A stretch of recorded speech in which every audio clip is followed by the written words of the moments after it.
For those who are forced to flee, there is often an eternal longing to return home. Climate change is also a driver of conflict in northern Nigeria, where Boko Haram rebels destroyed houses and drove thousands into camps in Borno state. But now some of them are going home, as DW News Africa's Amaka Okoye reports from the region. Hundreds of new homes, a new beginning for old inhabitants. In 2015, Boko Haram insurgents drove the people of Ngaranam from their old village, leaving them to find refuge in camps. Now, years later, they are going home. They'll leave behind the tents they've sheltered in for years. And after the pain they have endured, finally, there is relief. We're going back to Ngaranam. We'll be able to grow food for ourselves and our children. We are tired of living away from home. I'm happy that I'm returning home and getting a house. I never, ever thought I could find someone who could build a house for me and I can return home. I'm returning to Ngaranam so I can live peacefully. No fears, no troubles anymore. That's why I'm excited to be going back to Ngaranam.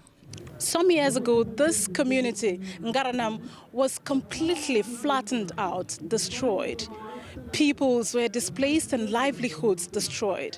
But now the story has changed as they are back into the community, being resettled and starting their lives afresh again.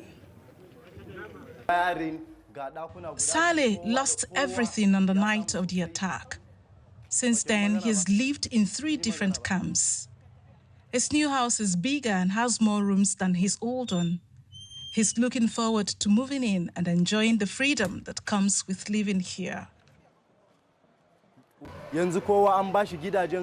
Our lives have returned to normal like before. Look at our rooms. You can get up at 10 in the morning and leave the house, and no one will bother you. No one will wake you up from sleep and ask you to go to another place. No one will give you any restrictions like in the camps. Now it is my house, and I am in charge.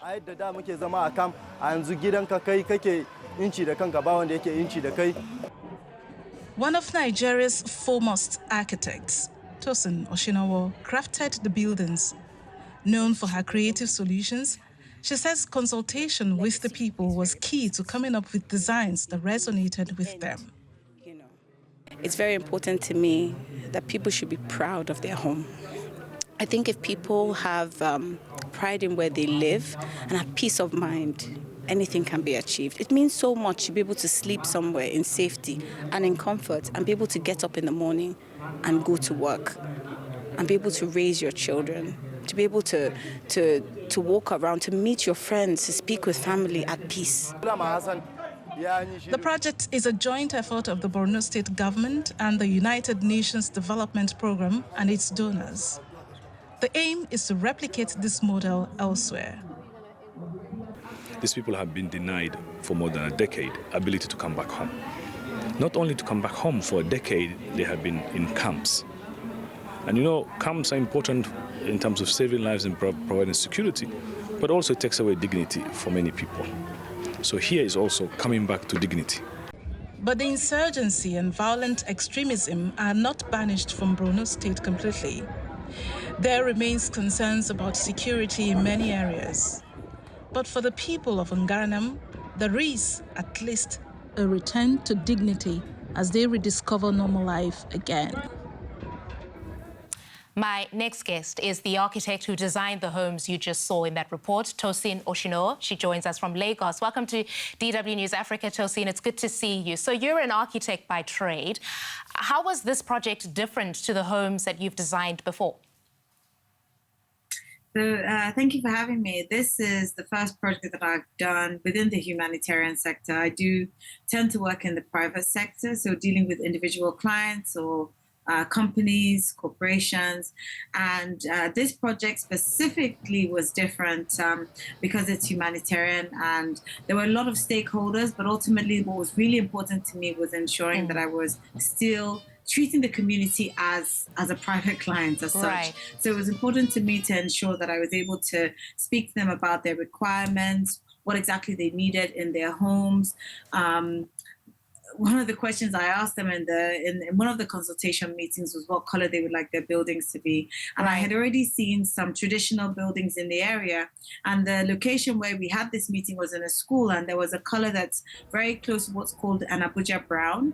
And that's actually very similar to the color of their vernacular, the traditional building walls. And I realized that this was really a call of nostalgia, which they didn't realize. And it was because of that, I was very specific that we would have to ensure that we would use the ground condition to create the finish on the walls of the buildings. So obviously trying to, as much as possible, take them back to what they would have had before the insurgency challenges. And it really looks stunning. Those colours are really compelling. But we heard from some of the beneficiaries in the report, and they expressed how much it means to them to finally have decent housing. What has this meant for you to be able to be involved in a project that's about restoring the dignity of your fellow countrymen and women who've been the victims of Boko Haram? I think it means so much. It's the most impactful work I've done to date, and to be able to contribute towards that. And it's little things, you know, it's making sure that you're providing housing that's comfortable for the end user, cross ventilation, making sure that the homes are appropriate, that there's no buildup of heat, having veranda areas for them to sit outside because there isn't much canopy cover because of the region, and also because a lot of the vegetation had been taken down to reduce lines of sight, to reduce conflicts of lines of sight. So, you know, it means so much, and to know that one is really adding value to people's lives, and hopefully providing them infrastructure that will give them the opportunity to really get back to what they need to do to have at least progressive economic development. Yes, it means a lot. Incredible stuff, and thank you for the time you've taken to be on the program. Great work, Tosin Oshino, talking to us from Lagos there. Thank you.